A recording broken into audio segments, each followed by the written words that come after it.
Jason Chammy here from Fitness Science, talking about another basic functional movement, the lunge. So, whereas a squat is lowering your center of mass with your feet side by side, usually shoulder width apart, a lunge is lowering your center of mass in stride.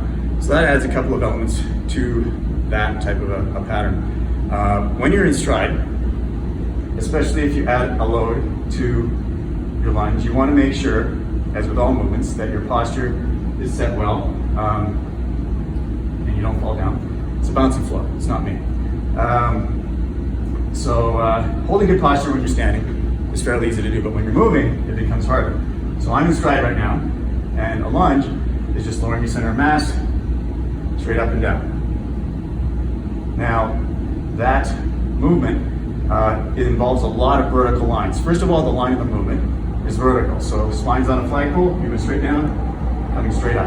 At the bottom, which is the most difficult part, when your knees are close to the floor, you want a fairly vertical line in that front shin, a fairly vertical line from the back knee to the top of your head. And also you want to think about having a vertical belt line. So sometimes when people step into a lunge, their belt line rotates anteriorly. So right now, that is the case for me. So it turns this way. And that might enable you to get down to the bottom, but you've probably got a less than neutral pelvis. So you want to make sure that your pelvis is neutral relative to your spine, which in this movement is a vertical belt line. So if you had a belt on, it would be vertical. I'm gonna go with the other leg forward for a little bit. You can do a lunge a number of different ways.